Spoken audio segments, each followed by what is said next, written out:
Zij moesten hun eigen graafje graven, dus zij hebben hier, die 4 man, die hebben hier zelf die koelen graven moeten. En toen moesten ze dus op een rand zitten hier. En toen ben ze dus fusieerd.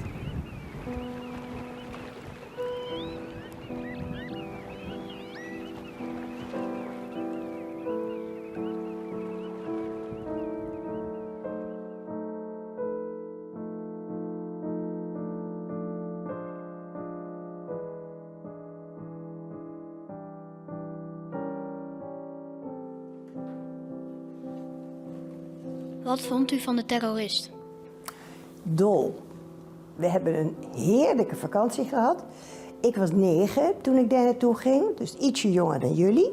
Maar je kunt je nog wel voorstellen hoe je was toen je 9 was. En wij gingen voor het eerst met een boot naar een eiland. Nou, dat vonden we prachtig. Eerst met de trein van Sneek naar Leeuwarden, met de bus naar Holwert en vandaar met de boot naar Ameland. En nou ja, het was één groot feest.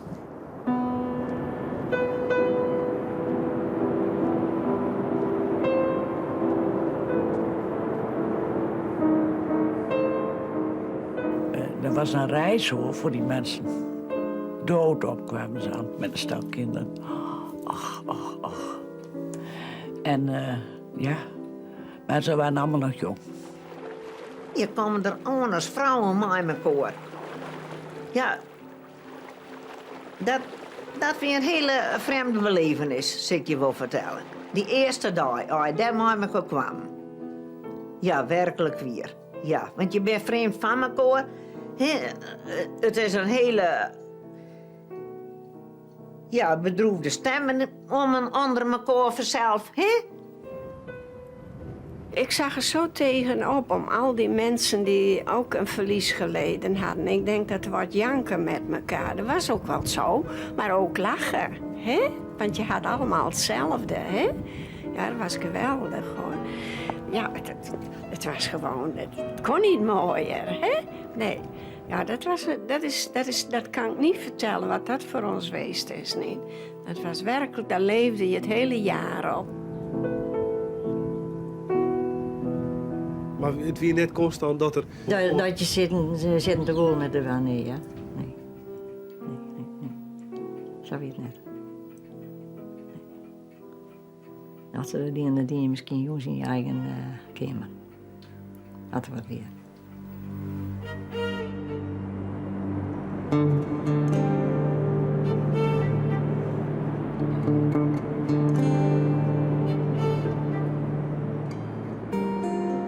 Simmer 1946. Op initiatief van oud-verzetsmeesken worden de barakken die door de Duitsers in de duinen op Ameland gebouwd binnen, vertimmerd aan vakantiehuis voor widowen en band van omkomen verzetsmeesken. Eerst komen ze alleen nog uit Friesland, later uit heel Nederland. Als naam van het vakantiehuis werd kezen de terrorist, een geuzennamme als ondenken aan het werk dat de illegaliteit dien hier in de oorlog. Het personeel van de terrorist bestaat voor een groot part uit oud-koeriesters. Directrice wie Truus Kuipers, die in de oorlog actief is hier in het verzet. Piet en ik, Oberman, daar werkte ik toen voor. Na de oorlog zijn wij verschillende gezinnen bezocht waarvan een man bericht was gekomen. Die kwam met Piet binnen, die omgekomen aan de kampen. En toen zijn Piet en ik daar samen vaak geweest. En toen... En met Bob Scheepstra, die was er ook in betrokken een beetje. En toen zei hij, we kunnen die vrouwen toch niet zo alleen laten. Er moet wat gebeuren. En toen kwam hij op Ameland en burgemeester Walda, zat ook in het verzet vroeger. Die was daar burgemeester geworden. En die gaf dat huis ter beschikking voor een gulden, geloof ik, heeft hij hem gekocht. Voor een gulden. Nou, toen is er heel veel geld, hebben de jongens ook gedaan, bij oorlogsprofiteurs gehaald. Ja.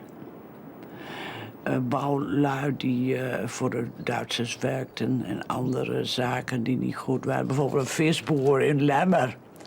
Die stuurde elke week een kistje paling. Dat was zijn opdracht, had hij gekregen van het verzet. Een soort boetedoening. En zo kregen we heel veel spul. We hebben geloof ik alles gratis zowat gekregen.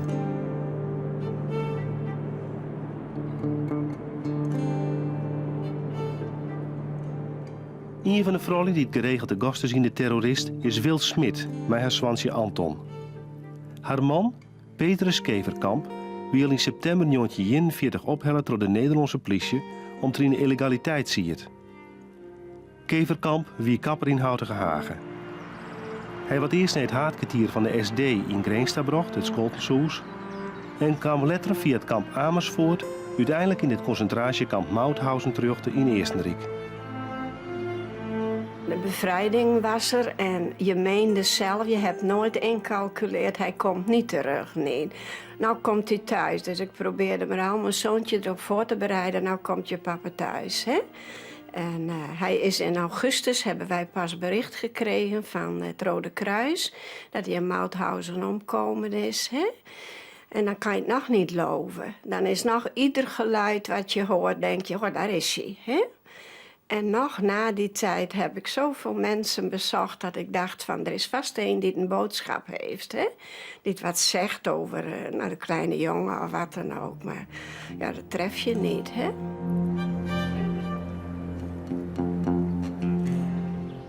Griënteman Dirk Dijkstra van Tersoel speelt een actieve rol in het verzet, met name bij het bergen van wapens. Een paar weken voor de bevrijding werd het door de groene politie van Hoeshelle en eerst naar Snitsta bracht. Ongemerkt rol is in het verzet. Ik denk dat dat ik alle jaar zo gang is. Tenminste, als je naar de oren jaren. Je zit ook al, ja, dit doe je even, dat doe je even. En dan zit je volle meer in het verzet. Wel heb je ook wel bewust van dat er gevaren zijn natuurlijk. Dat doen wij beide wel.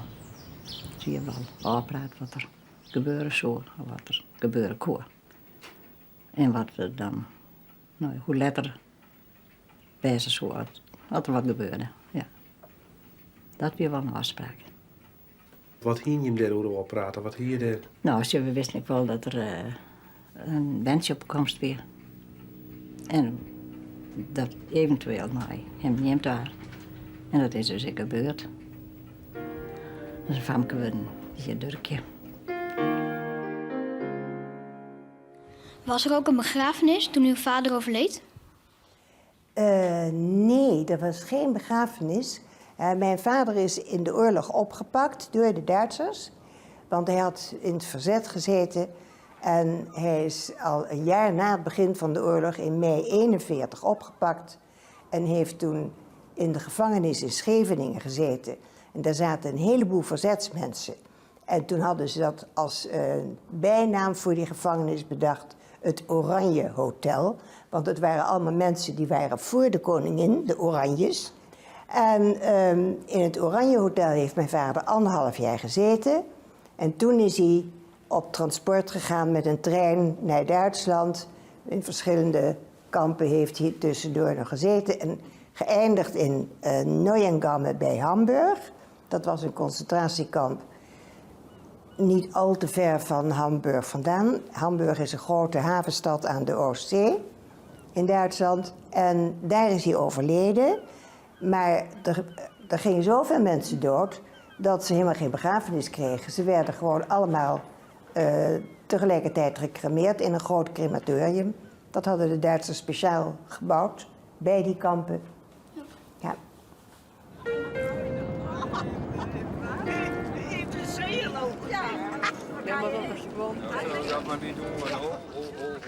En meestal was het zo, toen hadden we de bollen nog. Dan hadden we voedselbollen.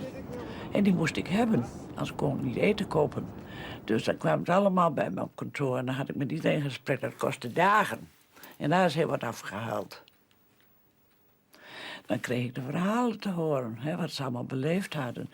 En dat heb ik ze allemaal eigenlijk, dat deed ik in het begin, de eerste dagen. Allemaal even een gesprek mee dat je een beetje van elkaar wist. En de bonnen geven, dan was het motief om die bonnen, om met elkaar te praten. Nou ja, en dan was de eerste dagen toch wel een beetje onwennig, hè. En ja, maar dat sta ik verstomd van. Hoe die vrouwen elkaar geholpen hebben ook.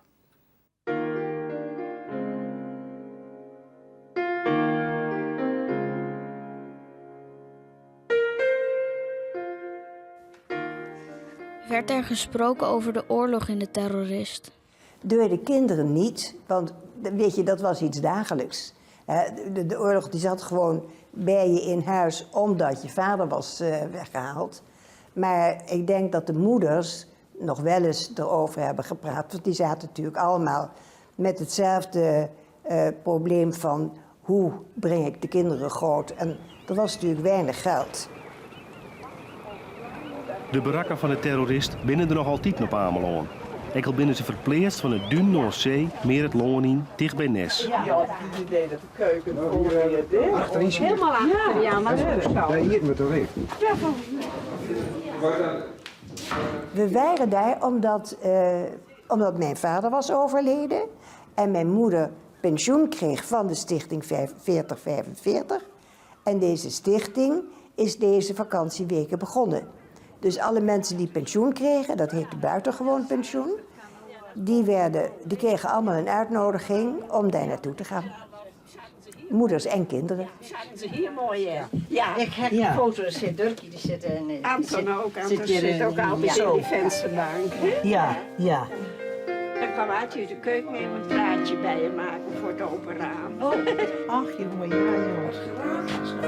Altijd de keuken weer, nou dat is juist nou even Ja. weer. En die conversatiezaal is voor. Het is zoals indeeld. Het is zoals indeel. Het is heel oordeeld. Ja, dus dan herken je dat. Maar ik vind het zo leuk als je daar nou nog aan terugdenkt. Al die jonge vrouwen, wat u net ook vertelde. Wat zal dat... ja, dat was heel spannend natuurlijk. Voor die mannen Had je, wel niks hier. had je niks van in de gaten? Nee. Toch niet? Nee, het was voor ons natuurlijk zoiets geweldigs na alle spanningen. Hè? Dat je met elkaar ieder hetzelfde. Ja, natuurlijk. Ja. Zeker. En huilen en veel lachen. Ja, dat zei ja. ik, ja. Mijn schoonzus, die is hier toen ook geweest, die is 6 weken voor vakantie op Ameland. Ja. En ik zei, wat voor herinnering heb jij aan de terrorist? Die was natuurlijk niet gegast hier. Nou, zegt ze, heel vrolijk, gezellig en blij. Ja. Nou, natuurlijk wel andere momenten, maar dat is wel de tendens Ja, dat geweest. was wel de hoofdzaak, hoor. Ja, dat was Ja, Is het zo? En als En dat was er, allemaal aan jullie te danken. ja, en als er wat was, dan ging je dan weer in die slaapkamer. Werd er na de oorlog ook nog gesproken over de oorlog in de familie? Bij ons wel, bij een heleboel mensen niet. Want ja, weet je moet op een gegeven moment in het leven vooruitkijken. En in de oorlog waren natuurlijk allerlei nare dingen gebeurd en mensen die overleden. Maar je moest gewoon weer verder. Je kunt natuurlijk wel bij de pakken neer gaan zitten en zeggen, ik ben zo zielig, want ik heb geen man meer, ik heb geen vader meer. Maar daar kom je niet verder mee. Dus je moet gewoon vooruit. In het Fries heet dat trogzetten, geloof ik. Spreken jullie een beetje Fries allemaal of niet? Niet zo. Nee, geef hem al. Ja. Dan is het doorzetten, dat is het Nederlands. Maar ik vind trogzetten zo'n mooi woord. En kijk, bovendien was iedereen zo bezig met weer op te krabbelen uit al die ellende, dat er niet zo gek veel tijd was voor praten over de oorlog. Maar veel mensen zijn later meer gaan praten.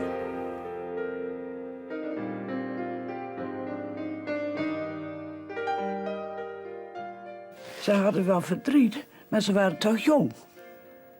Ze topten eigenlijk, toch vond ik niet zoveel. De meeste topten vond ik altijd, het klinkt een beetje gek, maar de minst gelukkige huwelijken, die kon het moeilijkst verwerken. Ja, zou je zeggen. Ja, vond ik wel. Dat is mijn ervaring. Mijn ervaring met goede huwelijken, die konden dat beter dragen, naar mijn gevoel. Maar er waren ook mensen die... Kijk, het is niet altijd verdriet van hun man. Het was ook hun karakter.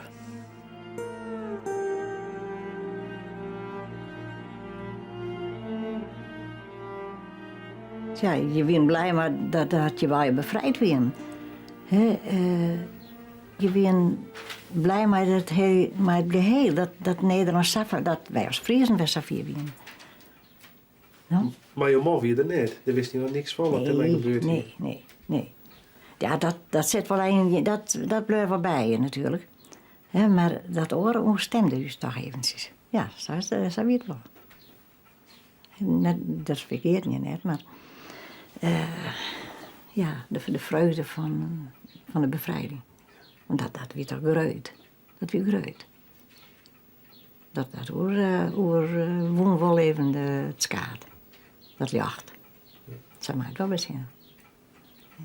Anton is wel overal heen gaan, maar ik ben op een leuning van mijn stoel zitten gaan. We hadden een zietraam, want ik meende dat hij toen al komen kon. Ik ben daar maar al zitten blijven, dat ik dacht, nou komt hij zo. Hè? Ik heb ook aan geen feest meegedaan, niet. Hè? Maar ja, dat wou ik Anton niet onthouden, niet. Ik zie nou wel dat hij zijn spaarpot op mijn kop gooide, want nou kon je dan eens wat geld uitgeven. Hè? Ja, want er was natuurlijk een zweven, ja, waar van alles kwam er, hè. Nee, ik heb dagen en dagen aan één stuk door heb ik daar in het hoekje zitten. Wel wat eten maken, maar dan toch daar weer zitten gaan, want ik moet er wezen dat hij komt, hè? Ja. Je calculeert niet in dat er wel eens niet terugkomen kon, hè? Net eerder als 18 oktober 46. Toen kwamen ze bij ons en ze zeiden, nou, we hebben wat ontdutsen. Kunnen we dat we de man komen om meer gegevens. En door de dag kwamen ze van de ondergrondse dus weer. Van de opsporingsdienst, samen uitzetten. En die zeiden van, nou, ze hebben hier een Duitser die hier daar geweest en die heeft verteld wat er al gebeurd is. 6 april weer ze van de gevangenis bijvierd. Zij maar een 5. En zo ben ze naar kamp Sondergang. En kamp Sondel het opdracht jong. Waar ze fuseerd moesten worden. Zo'n stilplak, heel veel voet. En die boer zei ik altijd, nou, hij zei, toen ze kwamen voor opsporing, hij zei, dat besteedt niet. Ze kenden het niet lang wezen. Maar hij hield een plak in het loon en dat was een zoonplak. En daar heeft nog nooit gas gegroeid bij Sint-Witten. En daar boeten de ben ook altijd in december. Dan gingen ze zwemmen en dan gingen ze daar boeten. Die ben hier voor vinden kennen. Maar die boer die hier het net in gaat. Dan zei ik, nee, dat besteedt niet. Gaan we even zitten of zo lang wachten? Of kunnen we al in eten? Heerlijk, mag. Eens even weten. Tuurlijk, ja. Tuurlijk, heerlijk. Ja, ik denk wel dat ik een bepaald stempel op alles gedrukt heb. Zonne hier nog. Ja, dat denk ik wel. Ja, dat weet ik zelf ook wel. Want Toen ben je een echte directrice. dan zeiden ze wel, nou dan weet ik niet of ik dat was, want we waren daar met elkaar, hè. Maar ja, er moest natuurlijk wel, een keer een besluit genomen worden. En ik denk dat ik toch wel een besluit genomen heb, want ik weet wel dat ik wel eens een keer weg geweest ben. En dan zei ik, hoe is het hier? Ze zei, wat zeggen, we zullen geen matje verleggen zonder jou. Nou, bij wijze van spreken. Nou, dat zegt natuurlijk wel wat, hè. Dan denk ik, ja, ik heb dat toch wel een stempel gezet op dat ding. Maar ja, ik hield van al die vrouwen, dat moet ik zeggen. En die kinderen. Want dat vind ik eigenlijk het voornaamste van alles. Hoe zijn die kinderen teruggekomen?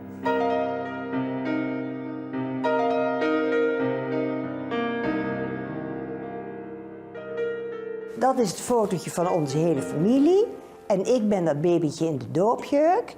En dat is de enige foto van vader en moeder en de 4 kinderen. Uw achternaam, dat heeft ook wat te maken met de burgemeester. Ja, jazeker. De burgemeester van Leeuwarden, Siebrand, is de zoon van mijn broer. Dus ik ben zijn tante. Ja. Ja, heel goed. Ja. Kijk, dit is wat we deden, hè? Pootje baaien, op de schommel, op de wip, nog een keertje op de schommel. Kun je het zien? Ja? Hier zie je ons ook allemaal aan het strand. Mijn moeder met de kinderen, nog een keertje. En deze laatste bladzij, kijk, daar zitten we dus in de duinen. En nou, dan gingen we ook wat picknicken, dan namen we boterhammen mee van de terroristen. Dan gingen we een eind wandelen.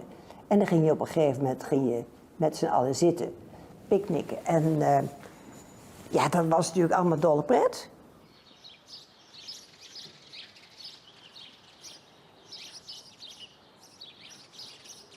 Ik denk dat het voor ons mem heel moeilijk was om daarover te praten. Wij vregen wel eens van, bijvoorbeeld van, nou, wie liep het er nou op zijn hart? Wij wonen wel eens weten wat van, man, wie dat nou eigenlijk? Hè? En dan werd het voor ons mem, nee, het was eigenlijk heel moeilijk om daar een antwoord op te geven. Maar ik heb later heel vaak in gesprekken met oren van mensen uit het verzet te jaren kregen dat er haast net op praten was door de memmen. Het was voor de mem heel moeilijk om erover te praten. Ja, zeg wel eens zijn mem maar eens wat vertellen. En dan zeg ik, ja, het is soms zo moeilijk om dat waarom te gaan. Want als je dan weer naar het verleden gaat, dan ben je wat bang om de dingen mooier te maken of minder te maken. Je hoeft net minder te maken, je hoeft ook net mooier te maken. En dat je waarom te gaan, dat was een soort zou je net zo gaan. Zo je de zaak te fantaseren om te zeggen dat was zo mooi en dat was zo mooi, hoe je net te doen. Je woont net een grotere held van je man meidje als dat er wie. Nee.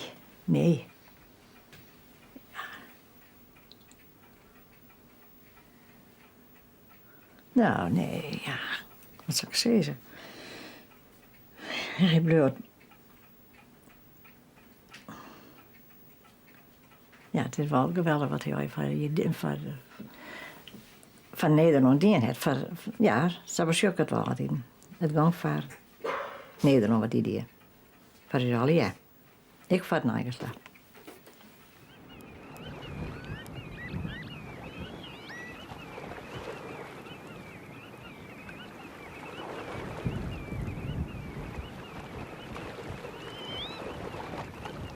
Ik denk altijd, zoals nooit de eerste, die skriers in de loft en die vogeltje. Dan denk ik altijd van, nou, die vogeltjes die hebben toen vastgekregen. Zo zongen dus nou. Wat moet het West hebben om dan te weten van, nou is het voorbij. Als het hier hinnebracht was, dat hebben ze natuurlijk weten. En zij moesten hun eigen graafje graven. Dus zij hebben hier, die 4 man, die hebben hier zelf die koelen graven moeten. En toen moesten ze dus op een rand zitten gaan. En toen ben ze dus fusieerd. Of steen, dat weet ik dus niet.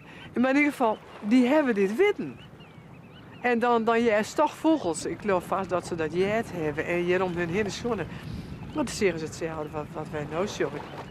Ik hoop je altijd dat het mooi waar is. Dat de zinneskind dat ik hier steen. Want dat maakt het een beetje, ja, dat jouwt wat kleuren. Zo.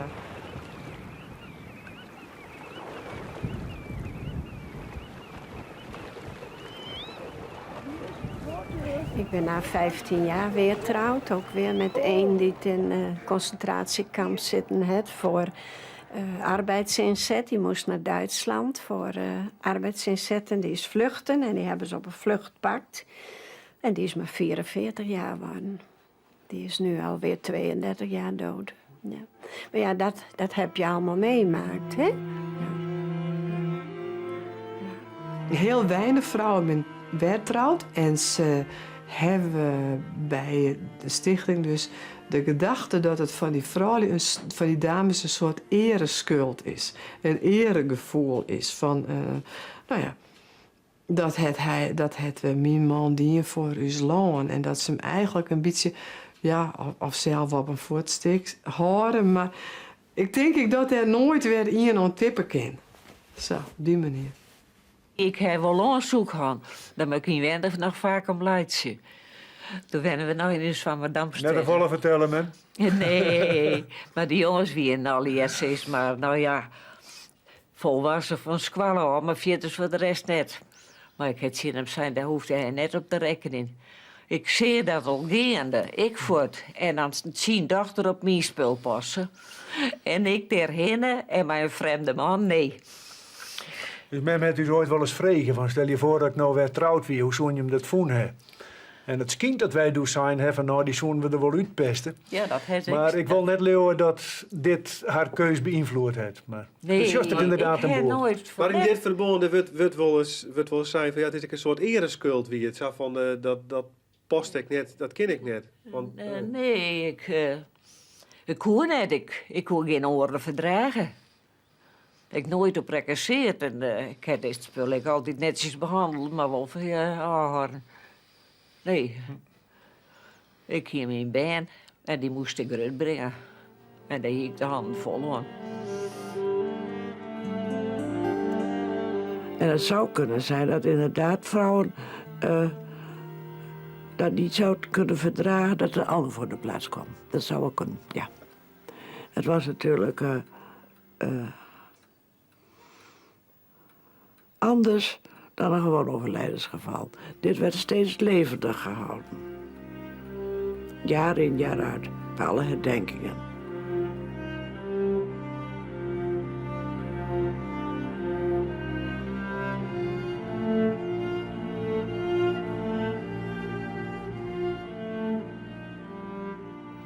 Laten we 1 minuut stil zijn om de mensen die hier gefusilleerd zijn te gedenken.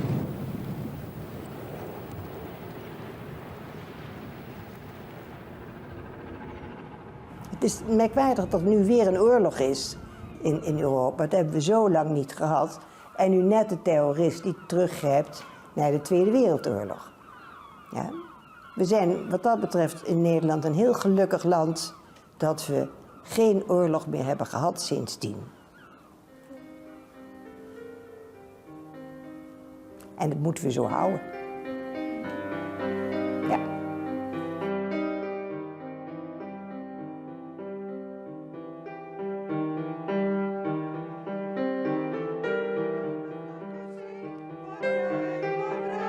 Op tapje van de duin, de terrorist op Ameland. Het is mooist vakantieoord. Dat is het wat je overal van ons caféhuis hoort. En mocht het soms eens regenen, het weer werkt niet altijd mee. Dan zing